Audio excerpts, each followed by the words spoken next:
السلام عليكم ورحمة الله وبركاته. الحمد لله رب العالمين وبه نستعين وعلى أمور الدنيا والدين، ثم الصلاة والسلام على المبعوث رحمة للعالمين وعلى آله وأصحابه الطاهرين ومن تبعهم بإحسان إلى يوم الدين. يقول الله تعالى في كتابه المبين: يا أيها الذين آمنوا اتقوا الله حق تقاته ولا تموتن إلا وأنتم مسلمون. أما بعد،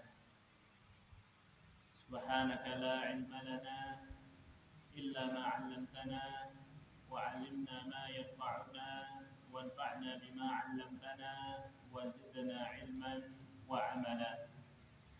اللهم أرنا الحق حقا وارزقنا اتباعه وأرنا الباطل باطلا وارزقنا اجتنابه ولا تجعل ملتبسا علينا فنضل برحمتك يا رب العالمين. Ma'asyiral muslimin wal muslimat, hadirin hadirat, saudaraku sekalian rahimani wa rahimakumullah. Alhamdulillahirabbil alamin.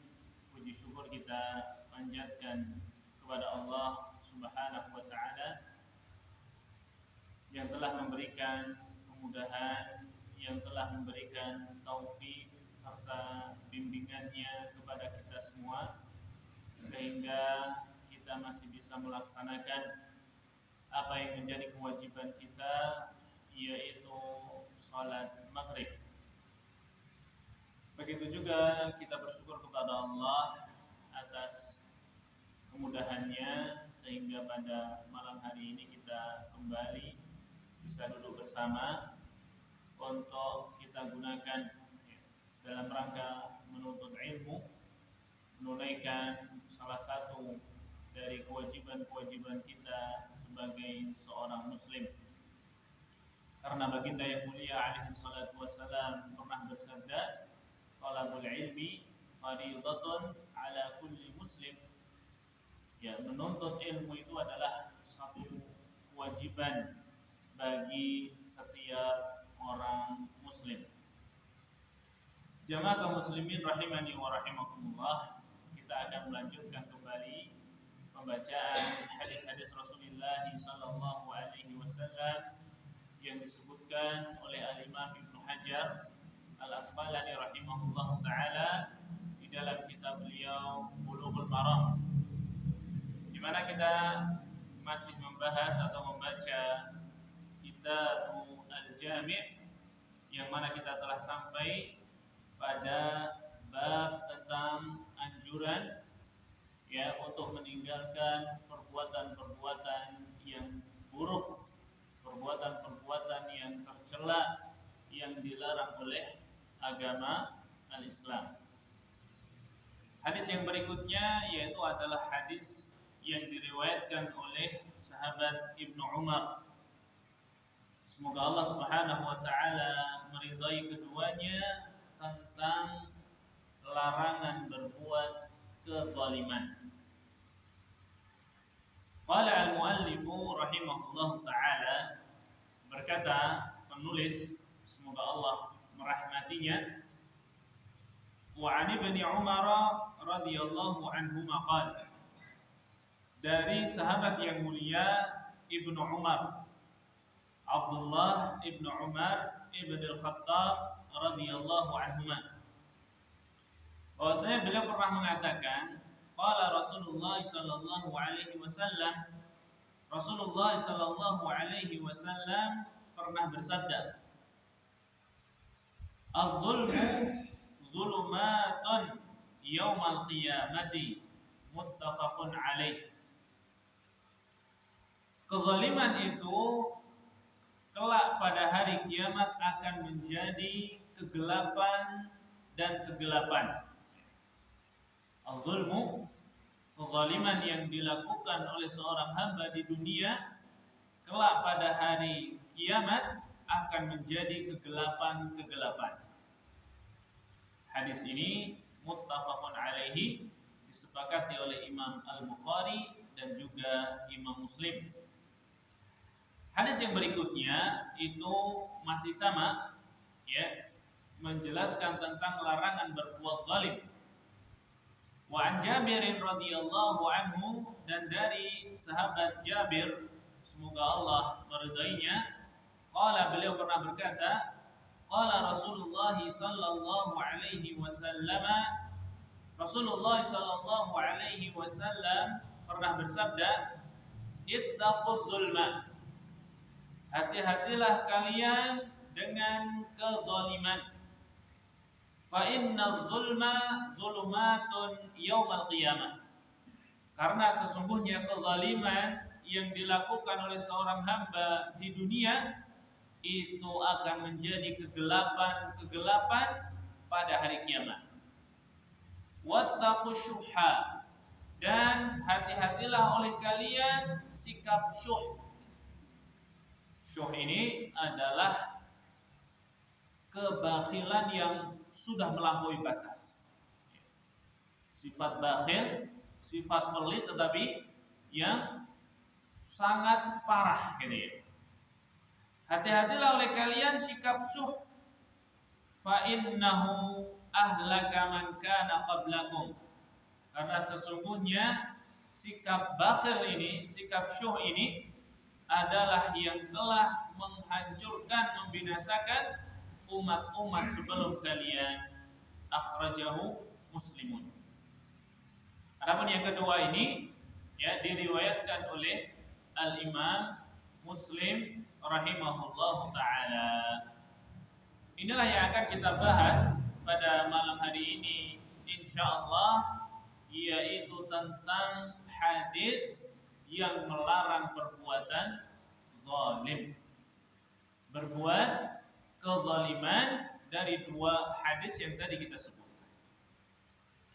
Jamaah kaum muslimin rahimani wa rahimakumullah, zalim disebutkan oleh para ulama, ya, dengan wad'u syai'i fi ghairi mahallihi, yaitu ketika seseorang meletakkan sesuatu bukan pada tempatnya.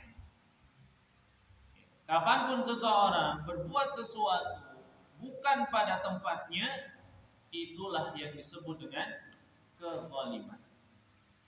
Ya.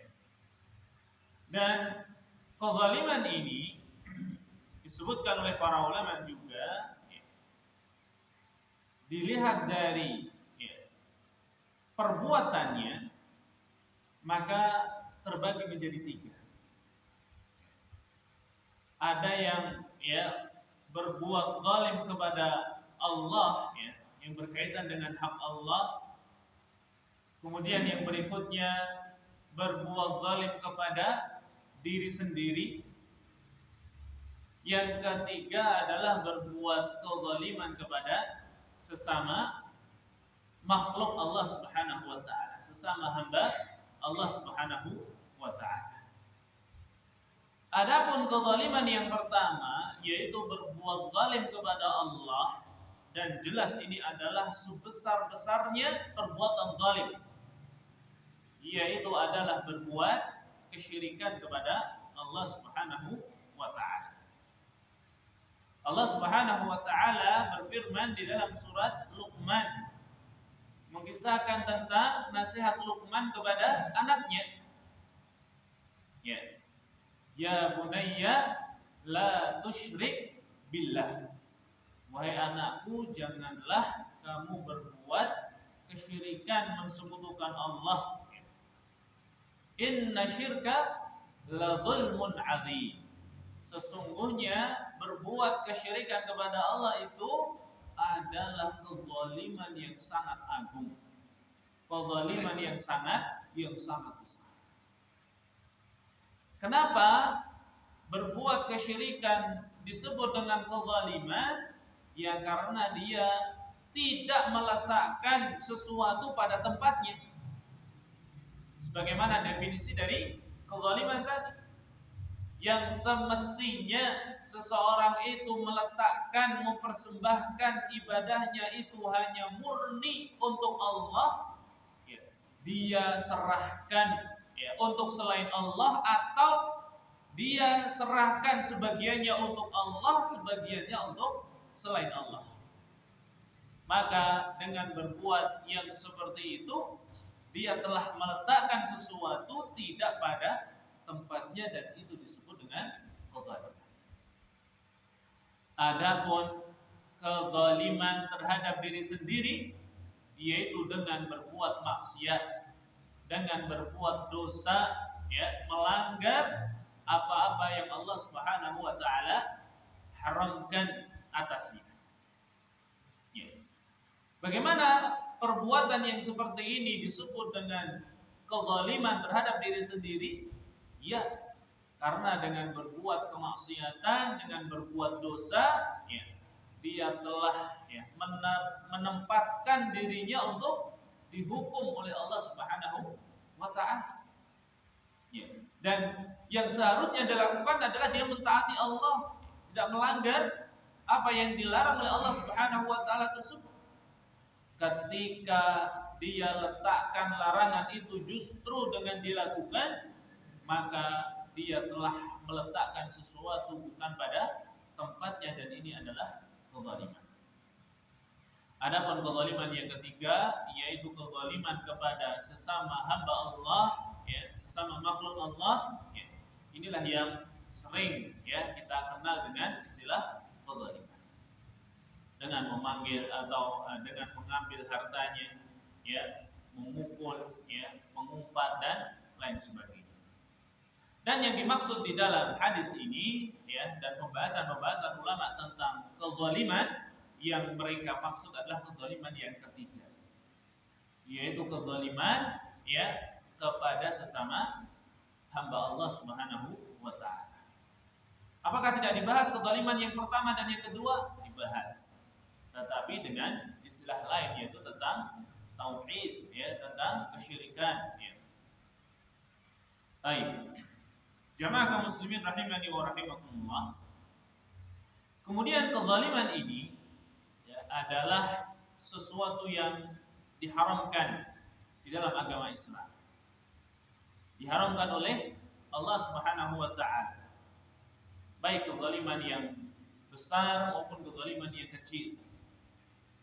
Di dalam sebuah hadis qudsi yang diriwayatkan oleh Imam Muslim, Rasulullah SAW pernah meriwayatkan sebuah hadis dari Allah Subhanahu wa taala, di mana dalam hadis tersebut Allah berfirman, "Ya ibadi, inni haramtu dzulma ala nafsi wa ja'altuhu muharraman wa ja'altuhu bainakum muharraman." Wahai hamba-hambaku, sesungguhnya aku telah mengharamkan atas diriku untuk berbuat kezaliman, dan aku juga jadikan kezaliman itu di antara kalian adalah sesuatu yang haram, adalah sesuatu yang tidak boleh kalian lakukan. Maka di dalam ayat ini jelas sekali bahwasanya kezaliman ya di dalam agama Islam ini adalah sesuatu yang muharram, sesuatu yang dilarang. Kemudian kezaliman ini kelak pada hari kiamat akan menjadi sebuah kerugian. Apabila seorang hamba ya berbuat kezaliman dan dia belum bertaubat dari kezaliman tersebut. Dalam sebuah hadis yang sahih, ya, Rasulullah SAW pernah bertanya kepada para sahabatnya, "Hal tadruna manil muflis?" Apakah kalian tahu ya, siapa orang yang muflis, orang yang rugi itu? Maka para sahabat menjawab, "Al-muflisu fina man la dirhama lahu wala mata." Orang rugi di tengah-tengah kami itu, wahai Rasul, adalah dia yang tidak memiliki harta, dia juga tidak memiliki kekayaan. Akan tapi Rasul sallallahu alaihi wasallam ya mengatakan al-muflisu min ummati man ya'ti yaumal qiyamati bi salatin wa siyamin wa sadaqah. Orang yang rugi di kalangan umatku itu adalah seseorang yang datang pada hari kiamat dengan membawa pahala salat, dengan membawa pahala puasa, dengan membawa pahala sedekah, haji dan ibadah-ibadah yang lain. Walakin ya'tihi wa qad syatama hada wa qad zalama hada wa qad akhadha mala hada wa qad daraba hada wa safaka dama hada. Tetapi dia juga datang pada hari kiamat selain dengan amal-amal soleh tadi juga datang dengan kezaliman. Dia pernah mengumpat si fulan, dia pernah menggunjing si fulan, dia pernah memukul si fulan, memanggil atau mengambil harta si alan, menumpahkan darah si fulan. Fa'akhadha min hasanatihi, fa'ukhidha lihada min hasanatihi wa hadha min hasanatihi. Lalu diambillah dari pahalanya itu untuk si fulan yang dia pukul, diberikan kepada si alan yang dia gunjing, diberikan kepada si fulan yang diambil hartanya. Wa in faniyat hatta wa in faniyat hasanatuhu wa lam yuqda ma alai. Ketika pahalanya sudah habis, pahala salat, pahala puasa sudah ludes, dibagi-bagikan orang yang dia zalimi itu, tetapi masih ada tanggungan yang belum dia bayar dari kezaliman yang pernah dia lakukan, maka akan diambillah keburukan-keburukan orang yang terzalimi tersebut dan diberikan kepadanya. Setelah itu barulah dia digeret dan dilemparkan di neraka. Na'udzubillahi min.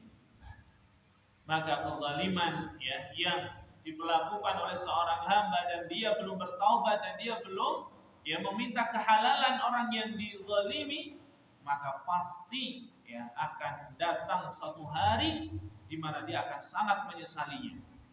Akan diambil darinya sesuatu yang sangat dia butuhkan, dan akan diberikan kepadanya sesuatu yang sangat dia takutkan pada hari itu, yaitu dosa dan kesalahan. Maka Rasul sallallahu alaihi wasallam benar-benar memperingatkan umatnya dari perbuatan kezaliman ini. Ittaqudz zulma. Yang artinya adalah hati-hatilah oleh kalian, jauhilah oleh kalian perbuatan kezaliman. Baik. Ma yukhadhu minal hadits. Al-haditsu min adillati tahrimidz zulmi. Penulis di sini mengatakan hadis yang kita bacakan tadi adalah salah satu dalil tentang haramnya berbuat kezaliman. Wa huwa yashmalu jami'al zulmi.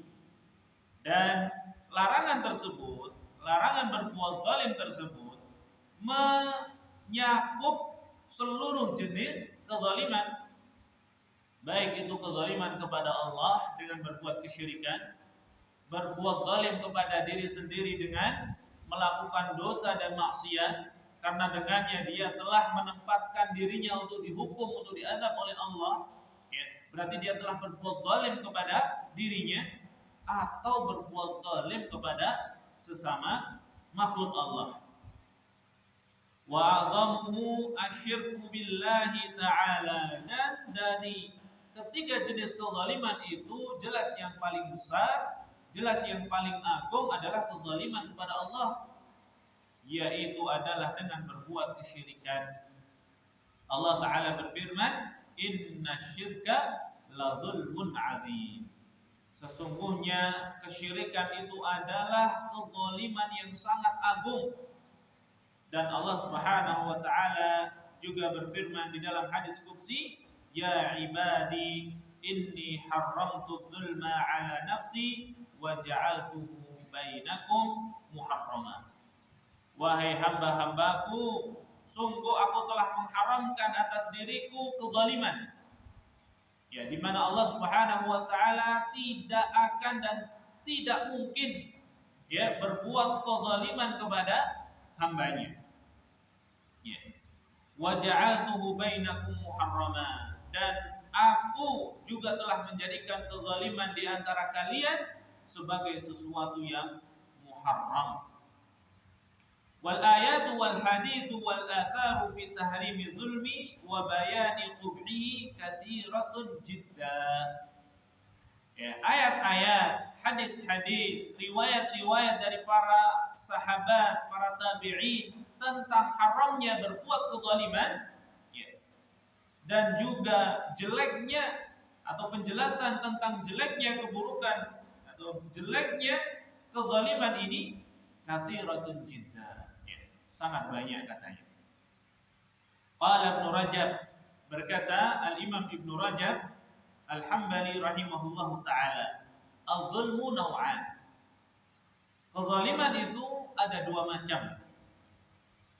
Ahaduhuma, yang pertama, zulmun nafsi wa a'zamuhu syirku. Beliau mengatakan yaitu adalah kezaliman terhadap diri sendiri. Dan yang paling besar adalah dengan berbuat syirik. Kenapa? Asy-Syaikh di sini, Ibnu Rajab di sini memasukkan kesyirikan itu sebagai kezaliman terhadap diri sendiri. Ya, maka sangat jelas sekali. Ketika seorang berbuat syirik kepada Allah, berarti dia telah berbuat kezaliman terhadap dirinya dengan mempersilahkan, ya, menempatkan dirinya untuk dihukum, untuk diadab oleh Allah Subhanahu wa taala. Fa innal musyrika ja'alal makhluqa fi manzilatil khaliq. Ya. Dan sisi lain bahwasanya kesyirikan ini adalah sebesar-besarnya zalim, ya, sebesar-besarnya perbuatan kezaliman, karena orang yang berbuat kesyirikan ini, ya, telah menempatkan makhluk, ya, di posisi khaliq, telah menempatkan, ya, sesuatu yang sangat rendah, ya, yaitu makhluk, ya, sangat hina, di posisi yang sangat tinggi, yang sangat mulia, yaitu adalah ketuhanan. Ya. Wa bihadza qad waqa'a al-asya' qad wada'a al-asya'i fi qad wada'a al-asya'a fi ghairi mawadhi'iha. Maka dengan begitu dia telah menempatkan sesuatu tidak pada tempatnya. Ya, yang seharusnya dia tempatkan makhluk, ya, di posisinya, ya, yang sesuai, dia angkat, ya, dia tempatkan di posisi ketuhanan. Ya. Maka jelas ini adalah kezaliman. Thumma yalihil ma'asi ala ikhtilafi ajnasiha min kaba'iri wa saghair. Kemudian bentuk kezaliman yang kedua atau bentuk kezaliman terhadap jiwa, terhadap diri sendiri yang kedua, yaitu dengan berbuat kemaksiatan, dengan berbuat dosa, ya. Dan ini bertingkat-tingkat sesuai dengan jenis dosa-dosanya tersebut. Semakin besar dosa yang dia lakukan, maka semakin besar kezaliman yang dia lakukan, yang dia berikan kepada dirinya, karena akan semakin keras hukuman Allah kepadanya, ya. Dan semakin ringan, ya, semakin ringan. Ini adalah jenis kezaliman yang pertama, yaitu kezaliman seorang hamba kepada dirinya sendiri. Ats-tsani zulmul 'abdi ghairahu. Yang kedua adalah kezaliman seorang hamba kepada selainnya. Sawa'un akana fin nafsi au fil mali au fil 'irdi. Baik kezaliman yang dia berikan kepada yang lainnya itu, ya, berkaitan dengan jiwanya, ya, dengan dia bunuh, ya, atau pada hartanya, dia ambil hartanya, dia halangi apa yang menjadi hak dari orang tadi, au al-'irdi, atau berupa kehormatan dan nama baik. Dia fitnah, dia gunjing, ya, dia dustakan. Faqad qala sallallahu alaihi wasallam fi khutbatihi fi hajjatil wada'. Berkaitan dengan kezaliman kepada sesama hamba Allah ini, sesama manusia ini, Rasul sallallahu alaihi wasallam pernah menyampaikan sabdanya di dalam khutbatul wada', khutbah pada haji perpisahan. Inna dima'akum wa amwalakum wa a'radakum 'alaikum haramun ka hurmati yaumikum hadza fi syahrikum hadza fi baladikum hadza. Ketahuilah sesungguhnya darah-darah kalian, harta-harta kalian, kehormatan-kehormatan kalian di antara kalian itu adalah suatu yang haram, di mana tidak boleh salah seorang dari kalian mengambil dari masing-masing dari ketiganya, dari saudaranya tanpa hak. Wa jaa fi sahih al-Bukhari an Abi Hurairah 'an Nabi sallallahu alaihi wasallam qala, dan di dalam sahih Al-Bukhari dari Abu Hurairah, Rasulullah sallallahu alaihi wasallam pernah bersabda, "Man kanat 'indahu madlamatun li akhihi falyatahallal minha qabla an tu'khadha hasanatuhu." Barang siapa nih, kata Rasulullah, yang hari ini memiliki kezaliman-kezaliman yang pernah dia perbuat untuk saudaranya, baik itu dengan menyakiti fisiknya, baik itu dengan mengambil harta dan hak-haknya, baik itu berkaitan dengan nama baiknya yang pernah dia gunjing, yang pernah dia fitnah, kata Rasulullah, falyatahallal minhal an, maka hendaklah dia bersegera untuk mencari kehalalannya, dengan meminta maaf, dengan meminta untuk dikisos, dengan mengembalikan harta dan nama baiknya yang telah dia coreng. Al-an, kata Rasulullah, sekarang qabla an tu'khadha hasanatuhu, sebelum datang suatu hari di mana dia akan diambil kebaikan-kebaikan, yaitu kelak pada hari kiamat. Fa in lam yakun lahu hasanatun ukhidha min sayyiati akhihi faturihat alaihi. Kalau ternyata pada hari itu dia tidak memiliki kebaikan-kebaikan, dia tidak memiliki pahala salat, pahala sedekah, pahala puasa, pahala haji, pahala jihad, tidak memiliki itu, maka akan diambil keburukan dosa orang yang dia zalimi tersebut, faturihat alaihi, dan akan ditimpakan, diberikan kepada orang tersebut. Kata Rasul SAW dalam hadis ini, bahwasanya kezaliman itu pasti akan dibalas. Kezaliman itu pasti akan ditunaikan di hadapan Allah Subhanahu wa taala. Maka kata Rasulullah, bersegeralah dia untuk meminta kehalalannya sebelum datang hari tersebut. Kemudian di dalam hadis yang selanjutnya terdapat redaksi yang berbeda dengan hadis yang kita baca, di mana Rasulullah SAW sebelumnya mengatakan ittaqud dzulma, jauhilah oleh kalian, hindarilah oleh kalian dan takutlah oleh kalian berupa kezaliman. Para ulama mengatakan idza da'atska qudratuka ala dzulmil khalqi fatadzakkar qudratallahi 'alaika. Ketika kekuatanmu, ketika kekuasaanmu, ketika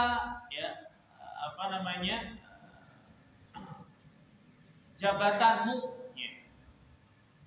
mengajakmu untuk atau mendorong dirimu untuk berbuat kezaliman kepada orang-orang yang lemah di antara kamu. Maka ingatlah ya akan keperkasaan Allah, ingatlah akan kekuasaan Allah dan kemahamampuan Allah untuk memberikan hukuman kepadamu. Ya, ittaqud dzulma. Kemudian di dalam hadis yang kedua ini terdapat lafaz yang artinya adalah wattaqus syuhha fa innahu ahlaka man kana qablakum. Dan jauhilah oleh kalian, takutlah oleh kalian sikap syuh. Tadi telah kita jelaskan apa itu syuh, yaitu adalah kebakhilan yang sudah sangat luar biasa. Kezaliman yang sangat besar, atau kebakhilan atau sifat pelit yang sangat parah. Karena sesungguhnya sikap yang seperti itu itulah yang telah membinasakan orang-orang sebelum kalian. Maka di dalam hadis yang kedua ini terdapat satu perbuatan buruk lagi yang diinginkan oleh penulis di sini, yaitu oleh Al-Imam Ibnu Hajar, untuk kita hilangkan, untuk kita bersihkan jiwa dan diri kita darinya. Setelah yang pertama itu adalah kezaliman, maka yang kedua adalah sifat syuh, sifat yang bakhil. Allah Subhanahu wa taala berfirman di dalam Al-Qur'an, wa may yuqa syuhha nafsihi fa ulaika humul muflihun. Dan ini sebagai penegas terhadap makna hadis tersebut. Kata Allah, barang siapa yang menjaga dirinya dari sifat syuh, maka mereka itulah orang-orang yang muflihun, orang-orang yang beruntung, orang-orang yang sukses. Sebagaimana dalam hadis bahwasanya orang-orang yang pelit tadi, orang-orang yang bakhil tadi, orang-orang yang di dalamnya terdapat syuh tadi, telah binasa disebabkan karena kebakhilan mereka tersebut. Allah Subhanahu wa taala juga berfirman, "Wala tahsabanna alladziina yabkhuluna bima ataahumullahu min fadlihi." Janganlah sekali-kali kamu mengira orang-orang yang bakhil tadi, orang-orang yang menahan pemberian dari apa yang telah Allah berikan kepada mereka, dari karunia-karunia Allah, huwa khairan lahum. Itu adalah perbuatan itu adalah sesuatu yang baik bagi mereka. Jangan kalian mengira seperti itu.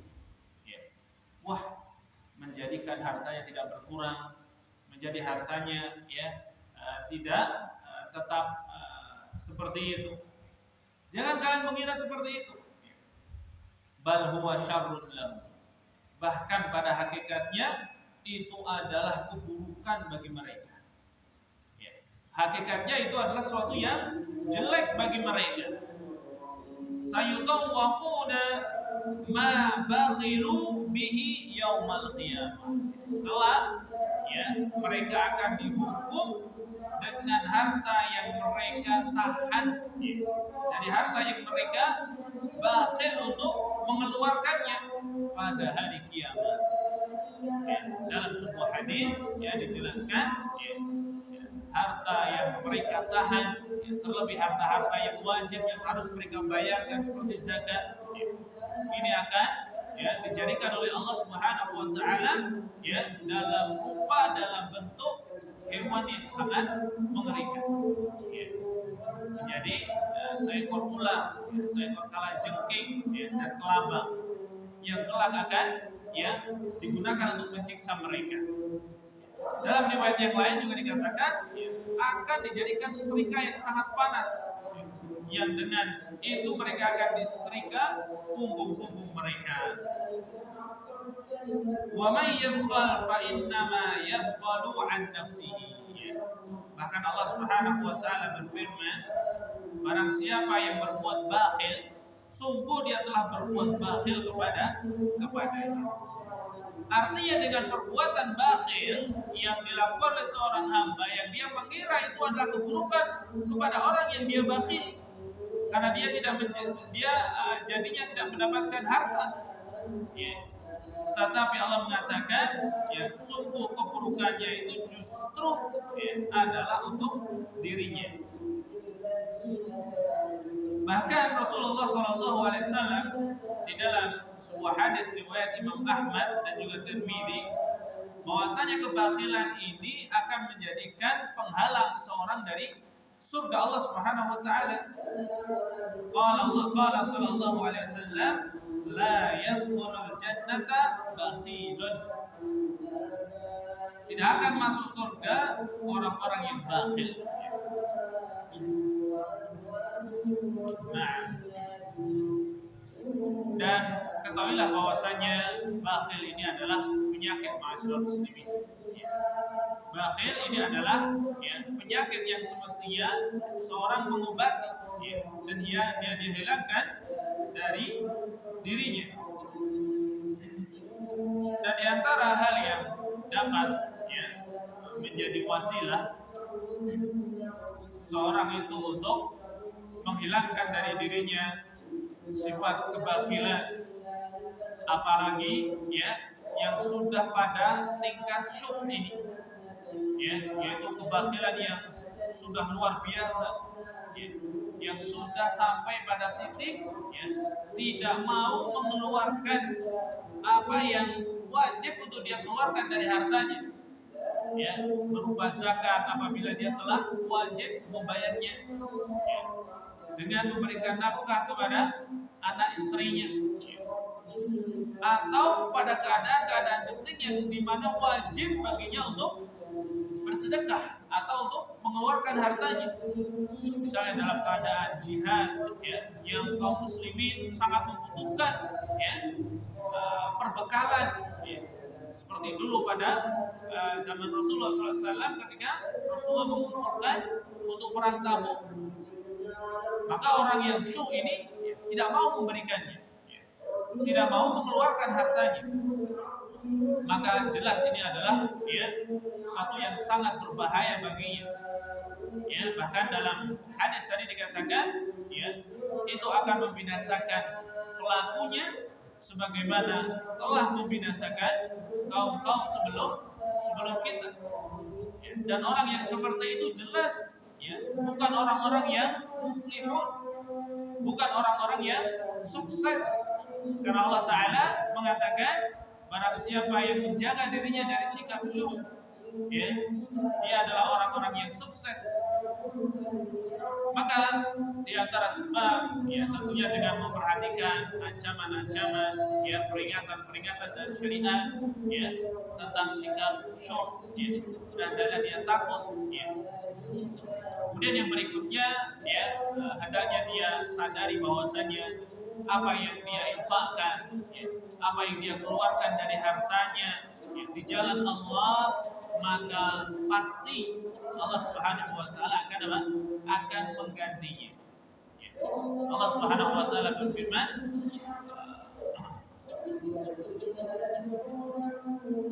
"Wa ma tuqaddimu min syai'in wa ma tunfiqu min syai'in fa huwa yukhlifu." Dan apapun yang kamu infakkan, yang kamu keluarkan di jalan Allah, fa huwa yukhlifu. Sungguh Allah itu akan menggantinya. Dan selain itu ma'asyiral muslimin, hendaknya dia juga sadari bahwasannya sedekah, apalagi sedekah yang wajib, itu tidak akan mengurangi hartanya.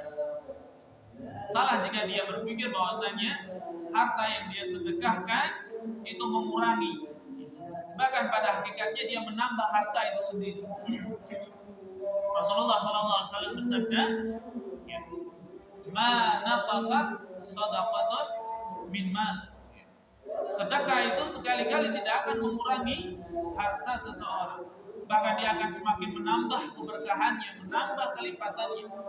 di sisi Allah Subhanahu wa taala. Kemudian yang perlu dia ketahui bahwasanya ya, harta yang dia sedekahkan itulah ya, yang sejatinya adalah harta dia. Ya, itulah harta yang tidak mungkin akan terambil oleh pencuri. Ya, harta yang tidak akan mungkin rusak oleh bencana alam. Ya. Kenapa? Karena dia telah tersimpan di langit. Ya. Karena dia telah tersimpan di sisi Allah Subhanahu wa taala dan Allah akan berikan dalam bentuk yang jauh lebih baik dari apa yang kita berikan. Adapun harta yang masih kita simpan, yang masih kita tahan, ya, yang tidak kita infakkan, ya, maka harta-harta itu belum pasti menjadi milik kita. Kenapa? Karena masih ada kemungkinan rusak, ya, ada kemungkinan dicuri, ada kemungkinan tenggelam karena gempa bumi dan lain sebagainya. Kalaupun tidak, ya, sekiranya sampai mati, harta tersebut aman dalam simpanannya, maka setelah dia mati itu akan berpindah kepemilikan menjadi milik ahli waris kita. Ya. Maka pada hakikatnya harta seseorang yang sebenarnya itu adalah harta yang telah dia infakkan, harta yang telah dia keluarkan di jalan Allah Subhanahu wa taala, dan itulah yang pasti akan dia nikmati dari harta dia. Adapun harta yang lain yang masih dia simpan, maka masih ada kemungkinan hilang. Kalaupun tidak hilang, ya, dan itu masih bersama kita, kalau kita mati itu akan berpindah kepemilikan menjadi milik ahli waris kita. Maka mumpung masih kita memiliki kesempatan, ya, dengan harta-harta kita, menyimpan harta kita, mari, ya, kita simpan harta tersebut agar kita manfaatkan betul-betul, ya, agar benar-benar harta itu kita yang memanfaatkan. Ya, setelah kita latih mencarinya, maka sungguh ketertipuan dan sungguh kerugian. Ya, kalau seseorang mencari harta dengan susah payah, ya, tetapi ternyata yang memanfaatkan harta itu adalah selain dia. Siapapun, meskipun itu anak kita dan lain sebagainya, yang penting bukan kita. Dan yang lebih mengerikan, ya, hisabnya juga bersama kita. Manfaatnya untuk yang lain, tetapi hisabnya tetap kita yang merasakan. Ya, maka itu adalah dua hal yang semestinya seorang muslim, ya, hindari, ya, yaitu adalah kezaliman dan sifat bakhil. Semoga bermanfaat apa yang kita pelajari ini. Kurang lebihnya kami mohon maaf. Kita tutup dengan doa kafaratul majlis. Subhanakallahumma wa bihamdika asyhadu an la ilaha illa anta astaghfiruka wa atubu ilaik. Wassalamualaikum warahmatullahi wabarakatuh.